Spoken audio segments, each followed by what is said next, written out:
ये तो इधर रिकॉर्ड हो रहा है। चलिए मैं आपको कर दूँ।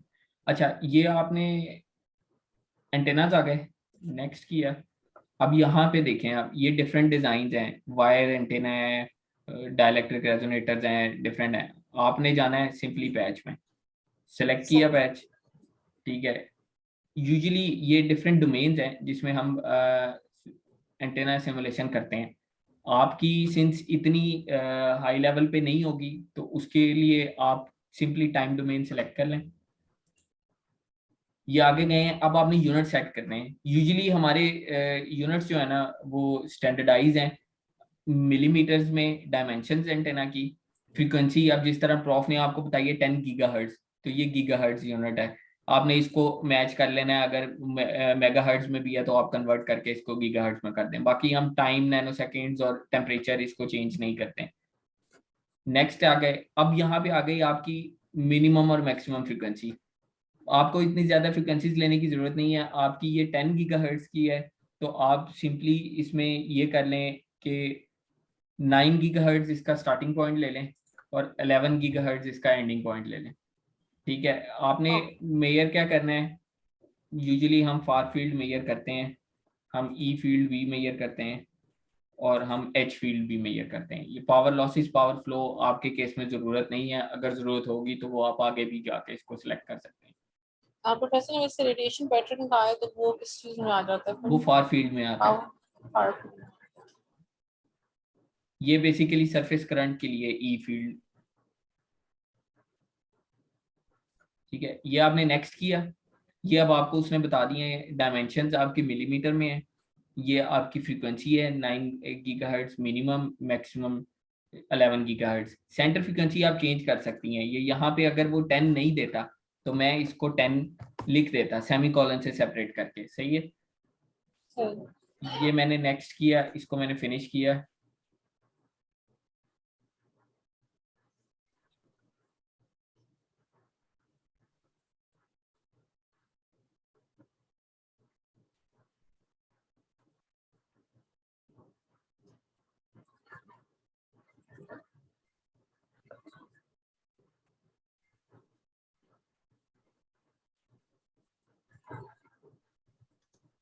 यूजुअली हम लेंथ और विड्थ के लिए उसके ना फॉर्मूलाज हैं पैच एंटेना के, मैं आपके साथ वो शेयर कर दूंगा। वो उसमें यही है कि इफेक्टिव डाइलेक्ट्रिक कांस्टेंट कैलकुलेट करके, डाइलेक्ट्रिक कांस्टेंट मैंने आपको बता दिया कि किस तरह करना है। आपके केस में डाइलेक्ट्रिक कांस्टेंट सबस्ट्रेट हम यूज कर रहे हैं FR4, तो उसकी डाइलेक्ट्रिक कांस्टेंट है 4.3। वो कहाँ से लेनी है मैं आपको बता देता। ये ना आपको मैं जल्दी जल्दी, मुझे नहीं पता वो बंद हो जाएगी। तो ये विड्थ हो गई W, ठीक है। ओवरऑल लेट से सपोजिटली इस टाइम पे ये आपके पास 50 मिलीमीटर है, ठीक है, टोटल की बात कर रहा हूँ। सही है, इसी तरह आप लेंथ ले लें, वो भी आपके पास आ गई 50 मिलीमीटर। अच्छा, अब आपको मैं सबस्ट्रेट की प्रॉपर्टीज बता दूं। सबस्ट्रेट के हमेशा स्टैंडर्डाइज जो है वो थिकनेस है। अब हमारे केस के अंदर FR4 सबस्ट्रेट है, इसकी मैक्सिमम थिकनेस 1.6 है। आप इसको सबस्ट्रेट थिकनेस S_TH करके, ये 1.6 मिलीमीटर इसकी थिकनेस है सबस्ट्रेट की। जो आपके पास कॉपर है, मटेरियल थिकनेस, ये कॉपर की थिकनेस हमारी ज्यादा नहीं होती है, ये 0.035 यानी कि 35 माइक्रो मीटर्स होती है, जिसको हम 0.035 मिलीमीटर में कन्वर्ट कर देते हैं। ये आपके पास आ गई टोटल 4-5 डायमेंशन। अब ये आपके पास W पैच का है, आप लेट से कह लें कि जी W इसको सबस्ट्रेट, वो इसका अप्रोक्सीमेटली ट्वाइस होता है। लेट से मैं इन दिस केस, क्योंकि इसको आप वेरी कर सकते हैं, लेकिन आपका पैच से बड़ा होना चाहिए। मैं इस केस के अंदर इसको मैं 75 कर देता हूँ, ठीक है। इसी तरह लेंथ को वंस अगेन मैं 75 कर देता हूँ, ठीक है। अब ये आपके हो गए। अब यहाँ से आपने जाना है मॉडलिंग में। अब ये मॉडलिंग में डिफरेंट शेप्स हैं। आपके केस के अंदर अभी इस केस में आपको किसी भी दूसरी शेप की जरूरत नहीं है। आपने सिंपली क्या करना है, वही सॉरी जो मैंने आपको बताया था, पहले सबसे आपने लोकल कोऑर्डिनेट ऑन कर देना है। ठीक है, पैरामीटर्स डिफाइन कर दिए, लोकल कोऑर्डिनेट्स ऑन कर दिया। अब आपने इसके ऊपर क्लिक किया ब्रिक पे और इसको एस्केप को दबाएंगी तो ये डायलॉग बॉक्स खुल जाएगा। मैं इसको नेम देता हूँ सबस्ट्रेट का। ठीक है, अब इस केस के अंदर मैंने सबस्ट्रेट का एक पैरामीटर डिफाइन किया। अगर आप पैरामीटर डिफाइन कर लेंगे ना तो आपके लिए इजी हो जाएगा, आपको ये डायलॉग बॉक्स बार बार खोलना नहीं पड़ेगा। ठीक है, अब इस केस के अंदर सबस्ट्रेट है, इसकी विड्थ है -w। ठीक है, अब मैं u के अगेंस्ट देखूंगा w_ सब, तो u के अगेंस्ट देखता हूँ तो अब ये टोटल 75 है। तो मैं किस तरह इसको 75 ये करूंगा, वही कोऑर्डिनेट सिस्टम पे -w_ सब बाय 2 तो आ जाएगा w_ सब। ठीक है, इसी तरीके से अब v के अगेंस्ट इसकी नहीं लेंथ, आएगा, सॉरी हाँ बाय 2 आएगा, नहीं सॉरी। इसी तरह v के अगेंस्ट इसकी लेंथ है, ठीक है, वो आपकी आ जाएगी l_। अब इसके अंदर ना आपका जो फीडिंग मेथड है ना, फीडिंग के लिए आप यूज करेंगी माइक्रोस्ट्रिप लाइन, वो भी एक अलग है। मैं सिर्फ अभी फिलहाल आपको पैच बता रहा हूँ ताकि वो बनना कैसे है। ये बाय 2, इसी तरह लेंथ_ सब बाय 2। ये अब आप इसको एट द मोमेंट प्रीव्यू के लिए, अच्छा अब ये w है, w इसकी थिकनेस है। इस केस के अंदर हमने ये डिफाइन की हुई है कि s_th इज अ थिकनेस।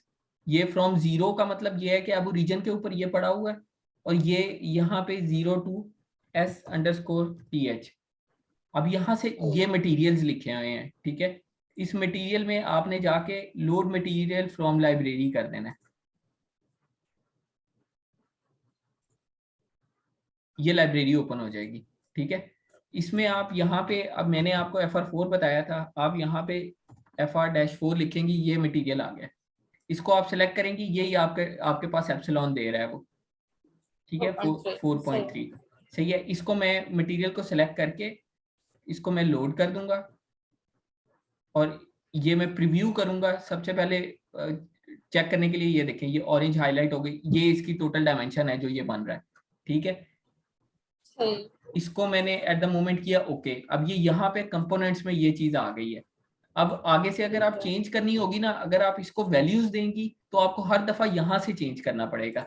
अगर आपने ये चीज यहाँ पे दी होगी, लेट्स से अब मैं इसको 70 कर देता हूँ। ठीक है, विड्थ को मैंने 70 कर दिया, मैं यहाँ पे गया, इधर से ये आइकन आ रहा है या F7, ये पैरामीट्रिक अपडेट मैंने क्लिक की, उसने उसको अपडेट कर दिया। ठीक है, कौन सा आइकन था, सॉरी मैंने देखा नहीं, पैरामीट्रिक अपडेट वाला। ये मैं आपको दिखा देता हूँ, ये देखें, ये 65 किया मैंने। ठीक है, F7 की से भी कर सकती हैं आप, नहीं तो ये एक आइकन है, इसको आप इधर जाएंगी होम पे तो ये लिखा हुआ है। ठीक है, इस आइकन पे आप क्लिक करेंगी, ये इसको, इसकी विड्थ को उसने ऑटोमेटिकली जो पैरामीटर मैंने यहाँ पे सेट किया वो कर दिया। ठीक है, सही। अब ये आखिरी मिनट है, मैं आपको वो बता दूं पैच किस तरह बनना है इसके ऊपर। सेम यही चीज, ये पैच के लिए मैंने दोबारा इस पे रेक्टेंगल पे क्लिक किया, इधर गए, इसको मैंने नेम दे दिया पैच का। ठीक है, अब आपने रेक्टेंगल पे क्लिक किया और उसके बाद आपने एस्केप प्रेस किया, राइट? एस्केप प्रेस किया, बिल्कुल। अच्छा, अब इसकी मैंने विड्थ आपको बता दी है कि 50। ठीक है, तो w/2 से w/2। ठीक है, उसी तरह फिर आ जाएगा -l/2 to l/2। ठीक है, अब इस केस के अंदर क्या होगा, w मेरा 0 नहीं होगा क्योंकि ये स्टार्टिंग पॉइंट जो है इसका, मेरा ये 1.6 पे बैठा हुआ, मैंने इसके ऊपर इस पैच को फिक्स करना है, तो मैंने s_th 1.6